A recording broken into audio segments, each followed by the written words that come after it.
Yo, what's going on, guys? It's your boy. Welcome back to another video. Today's video is going to be a little scrappy and crappy. The end of the year kind of came up a little quick on me, and this is a video I've been really excited to make. I'm going to be ranking every single superhero movie or TV show that has came out this year, but there's going to be a little twist on it. At the beginning of the year, I made a video ranking my anticipation for every single one of these projects, and I kind of wanted to compare notes a little bit. So I'm going to give you my ranking, in my opinion, of every single superhero movie / TV show that has came out this year, but we're also going to be comparing it to what I thought was going to be the best of the best. So that being said, we're going to dive into this. This is going to be a little embarrassing, and this video is going to be a little less well edited than it usually is. But that being said, let's dive into this, shall we?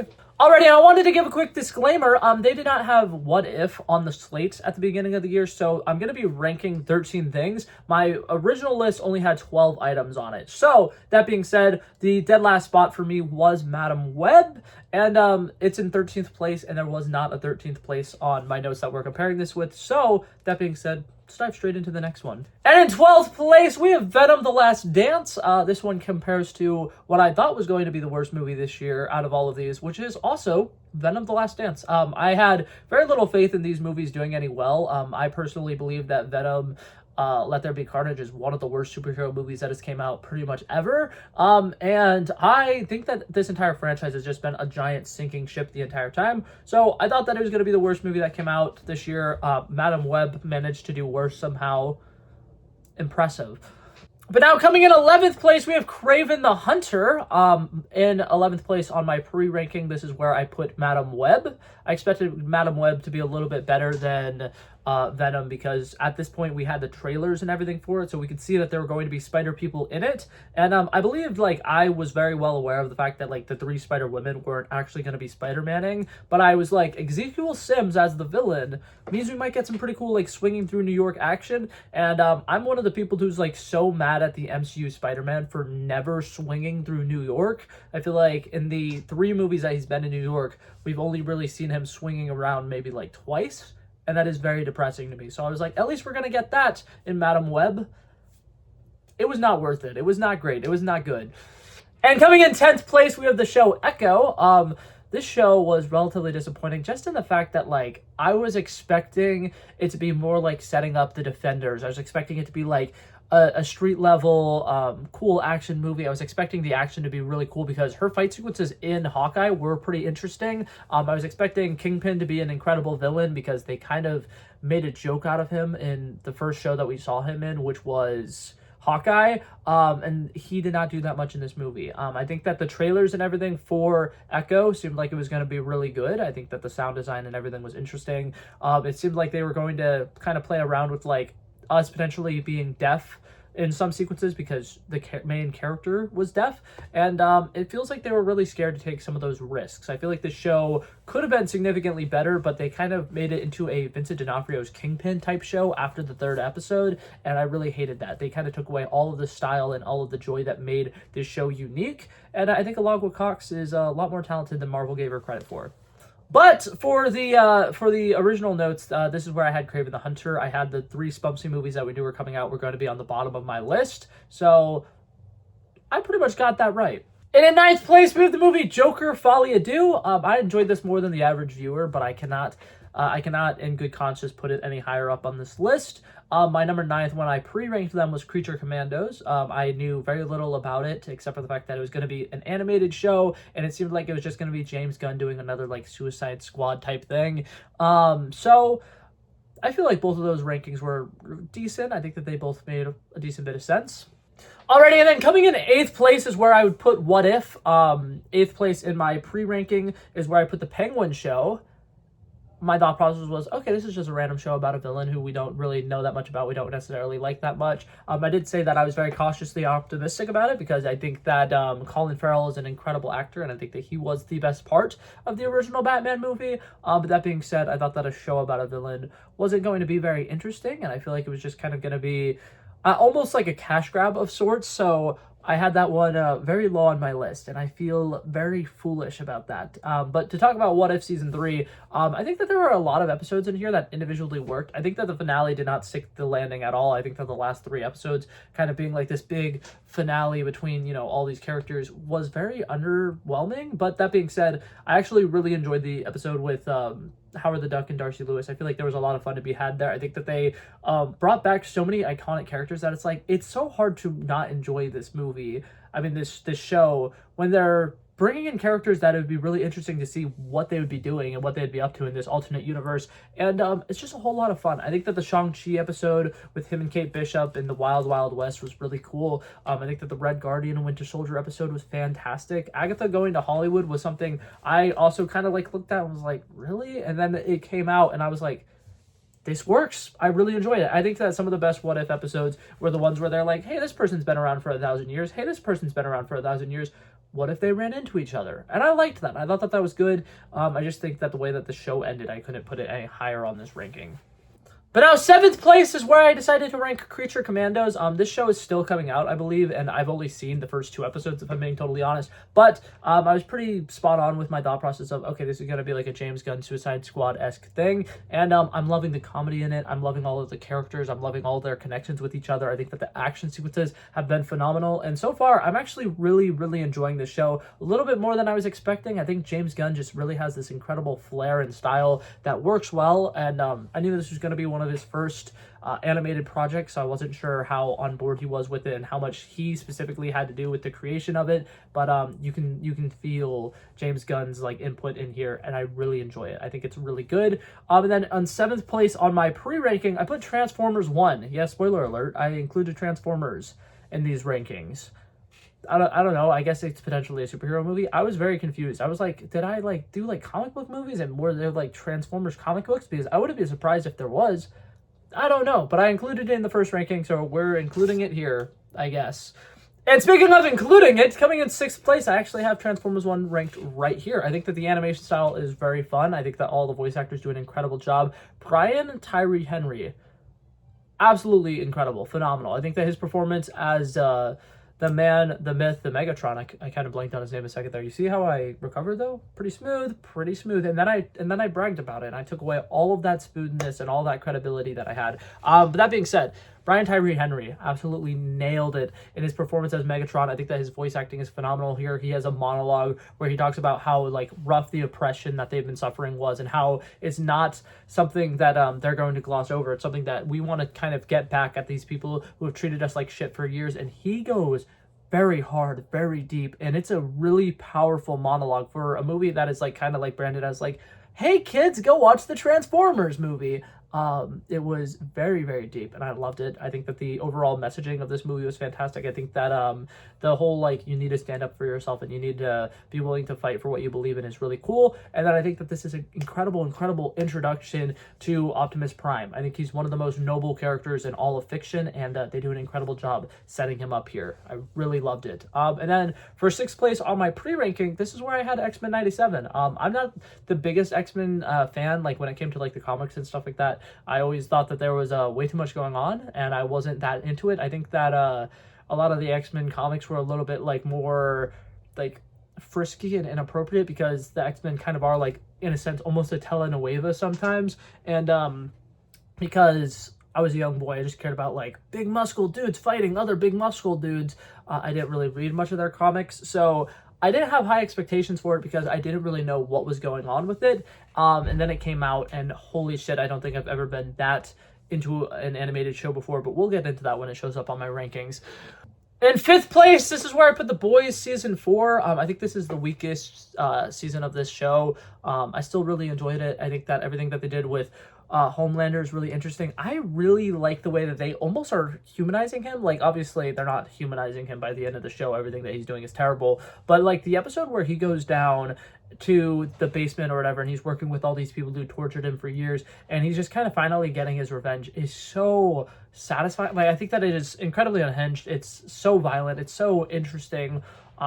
Just the way that, like, they don't really show us what's going on explicitly, but like you come back and he's covered in blood and there's so many limbs and body parts everywhere that are so unrecognizable, and it's just like, what oh my god, what happened? It is really cool. I really enjoy just like the overall like tension and feeling of the uneasiness that I get watching this show.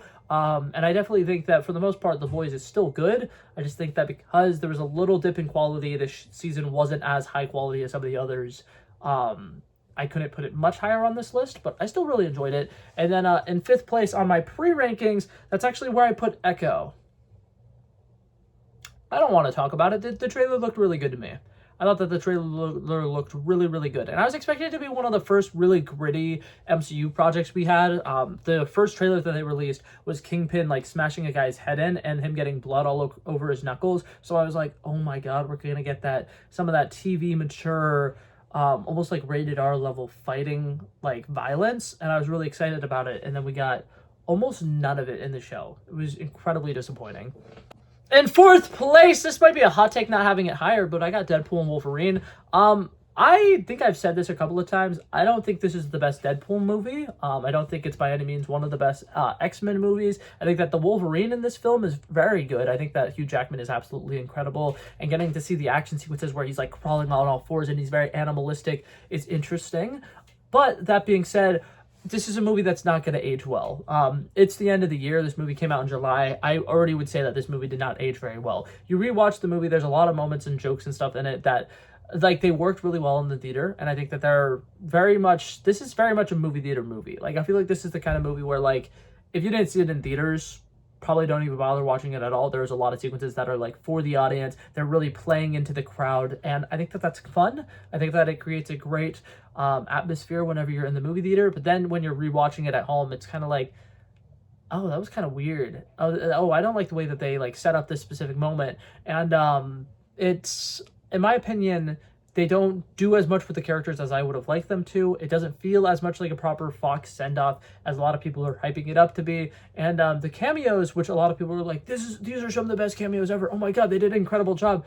They have a bunch of people who haven't played their respective roles in like 20 years. Like, as much as I am like, yeah, this is pretty cool, but it almost is like, why couldn't they get like a single Quicksilver in? Why couldn't they get a single like newer X-Men character? Like, not to be that guy, right? Because I don't want to, like, beggars can't be choosers.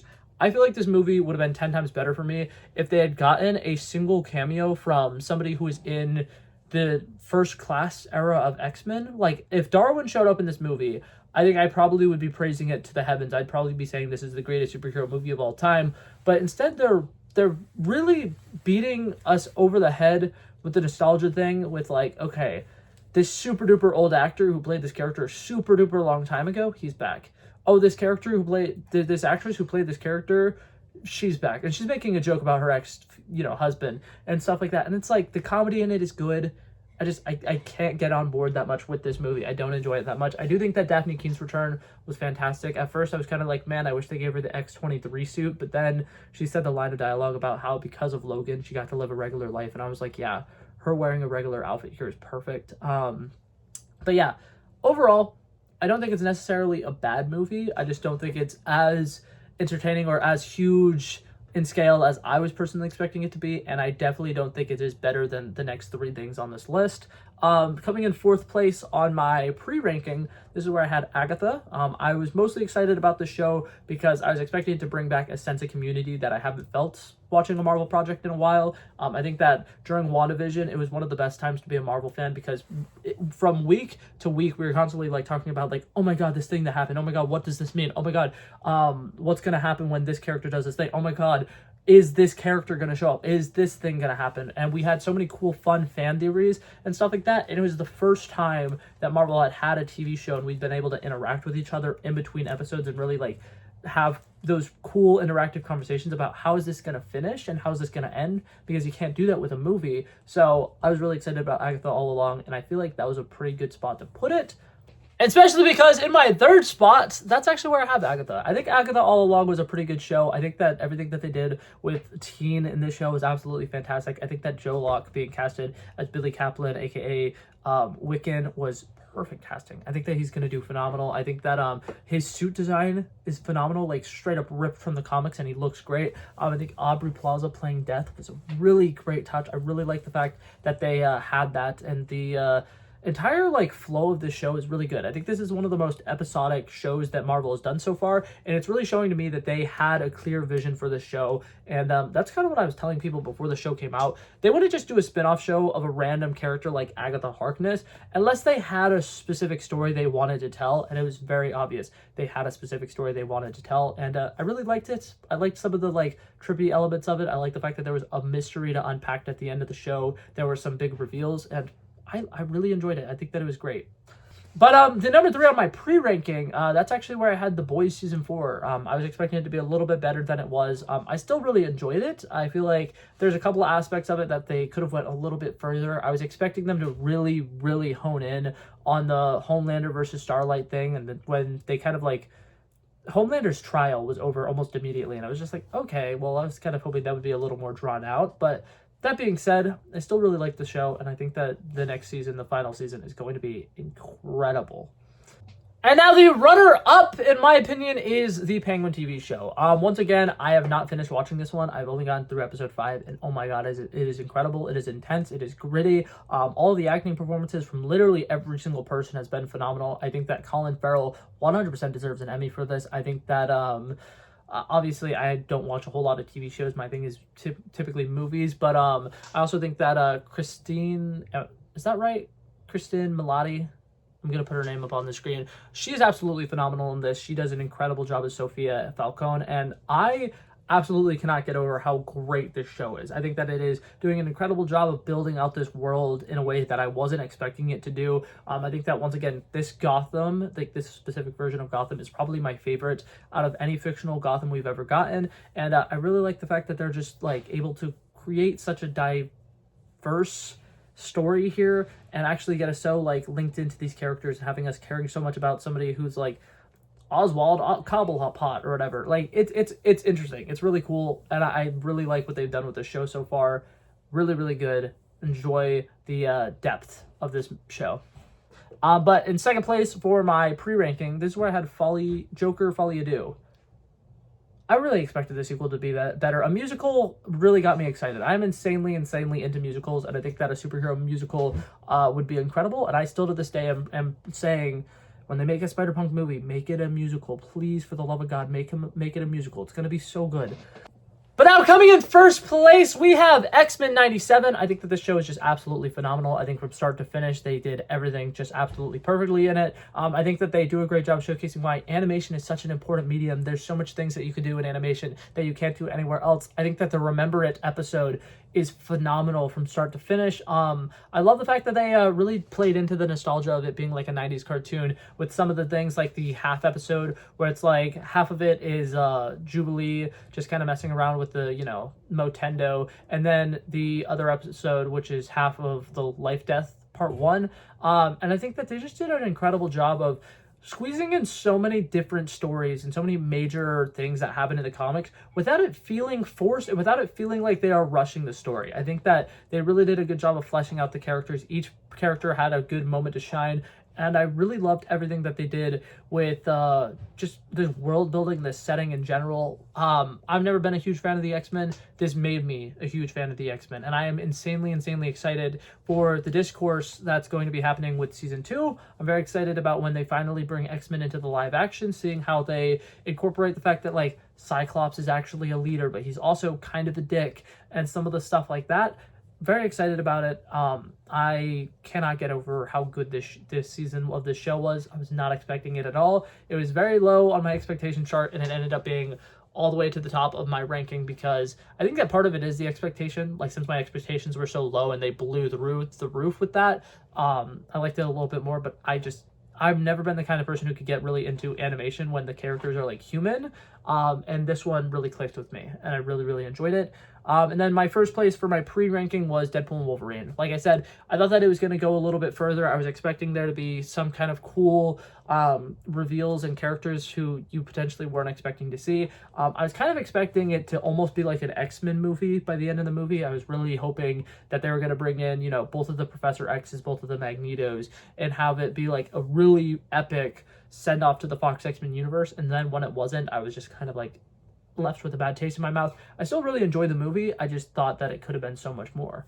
But that being said, that was it for this video, guys. Thank you guys so much for coming by and checking it out. I love and appreciate you guys so much for watching. And if you liked it, feel free to like and subscribe, and I'll hopefully see you guys in the next one. Peace out. Bow, bow, bow.